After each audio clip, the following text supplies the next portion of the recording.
Good morning, Myra with Boutique Paint. We have the new Iron Orchid Design stamps in, and this is the butterfly stamp. And I wanted to show you today a quick, cheap way to do these little pieces of art. I bought fence boards, and I cut them the same length as the width, so it made a square. And they're very rough, so you know, if you're a perfectionist, you'll definitely want to sand them. But fence boards they can run as much as $3 whopping. So obviously you can get a lot of different things, pieces out of one fence board. So here we go. I did sand the edges of this after I cut it. If you do not have any way of cutting pieces, if you go to Home Depot or Lowe's or your local hardware store, a lot of them will cut them for you. If you get a guy, they kind of look at you strange, like, why are you cutting up a fence board? You can get one of the gals, and of course they know exactly what you're up to. So what I did is I started out by just cutting it, sanding the edges. I did sand the front just a little bit, and then I painted it. And I painted the sides, and the sides are a little rough. And like I said, if you want to, you could really sand this down, get it really clean. I kind of like the rough look that it gave by not sanding it down. When you use a color on these, I'll show you what I did here. This is a sign I made. It's a reversible sign using the Iron Orchid Design letters typeset, and then one of the transfers. I painted it and then I sanded it, and you can see it gives you a kind of a variant of color there, and I really like the way this turned out. It just kind of gave it a little bit more texture. I don't know if you can see that very well on the video, but it just gives it a little bit more depth, I felt. So that's one thing you could do, is just wait to sand it until the paint is dried. It doesn't show up quite as much with the white or a lighter color, but with the colors, the darker colors especially, it gives it a nice little texture of color. So I'm going to just set this aside and stop painting it. And I'm going to grab this one, which I painted earlier, and the tape, blue tape. And I'm not going to mark this out, but if you want to, you can mark it out. I did it about 1/4 inch up from the edge. I just kind of eyeball them and press down tight so that the paint doesn't get underneath for the frame of this.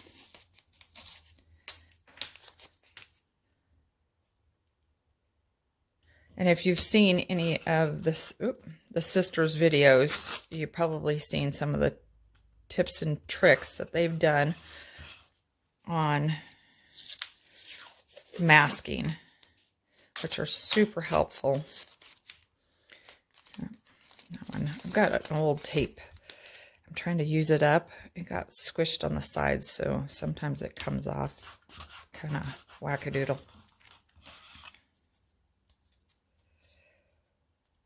So you just go around taping, so you can see it there. Taping all 4 sides. And then what you do is you take a utility knife and you come back and you line it up with the tape. And then you just go in here and trim it. And what this does, besides cut the extra tape on, when you do a line, is that straight? I think it is, but I'm going to position it just a smidge. What it does is when you put a line into whatever you're about to paint, it also helps for the paint not to go over the line.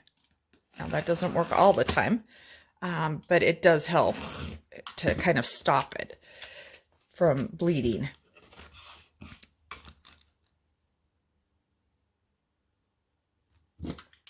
And just go around all 4 sides. And this actually can go pretty fast once you get into the swing of things. And I did all 3 boards at the same time. But if you were going to do like Christmas gifts or Mother's Day gifts, you just wanted to mass produce them, you could do that too. Then I use gold on the edges here. And I use a different gold than the sisters use because my husband is deathly allergic to odors. It makes him very sick. It can give him migraines. So I have to be very careful. This one brand doesn't have an odor. Also, you know, you just don't want to be stinking up your house. The truth of the matter is. So when you're painting, paint away from the tape. Just kind of edge it away. And on mine, I did paint the edges also. And you can see these are, it's kind of rough.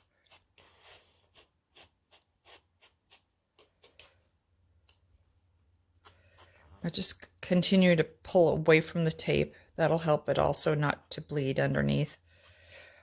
Because the board is not perfect. You know, you have the ups and downs, and if the tape isn't on there really tight and close to the board, you could have a little bit of bleeding. I did 2 coats around to get it dark. But this kind of gives you a rough idea. I'm going to stop here so that we're not taking a ton of time showing you how to paint when you know how to do that part. So from there, oh, and I didn't do the gold around, but we're going to go ahead and do the butterfly. I forgot to paint the gold ahead of time. Sorry about that. What you do is you put the butterfly, place the butterfly stamp, or whichever stamp you choose to use. Position it. This is a cut piece of the backing that the stamps come on. And I'm just going to line up the corners a little bit so that when I go to re-stamp it, it is centered where I want it to be. And I am using the gray. I'm drawing a blank on the color right now. Stone gray.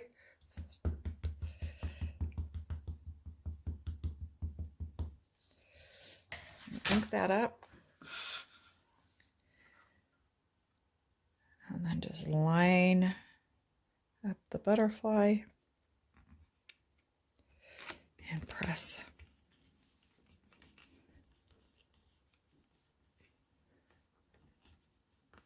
Just kind of get in there with your fingers, trying not to move the stamp, and then lift straight up, and there you go. One thing with your direction of stamping, I did this one up and down. The fence board's going up and down, and so the grain of the wood, you can see, is going up and down. This one I did to the side, so I was continuous doing them to the side so that the grain of the wood's going the same direction. We have a few more projects coming up. The holidays are coming around the corner, so we'll be doing a series again this year of Christmas ideas, gift-giving ideas, so keep an eye out for that. And you can like us on YouTube or follow us on YouTube, and that way you'll be getting notifications of new projects that we're working on. Thanks for joining me. Bye.